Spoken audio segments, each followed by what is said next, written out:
যৌগিক অনুপাত বা মিশ্র অনুপাত কাকে বলে? ধরো আমাদের দেওয়া আছে A:B, আরেকটা অনুপাত দেওয়া আছে C:D। আমি তাহলে এদের থেকে লিখতে পারি প্রথম পদ দুটোকে গুণ করে AC:BD। এই যে অনুপাতটা তৈরি হবে তাকে আমি বলবো মিশ্র অনুপাত বা যৌগিক অনুপাত। ঠিক আছে, তাহলে এর একটা আমরা এক্সাম্পল নিই। উদাহরণ, ধরো A:B = 6:7 এবং B:C = 8:7।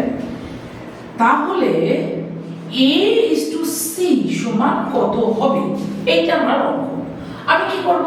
আমি এদের যৌগিক অনুপাত বার করব। তাহলে আমি কি করব? A:B গুণ করছি B:C হয়ে যাচ্ছে, হলে কি হবে? এদিকটাও তাই হবে, ইকুয়াল টু এই দুটোকে গুণ করো, 6 × 8 48, 7 × 7 49।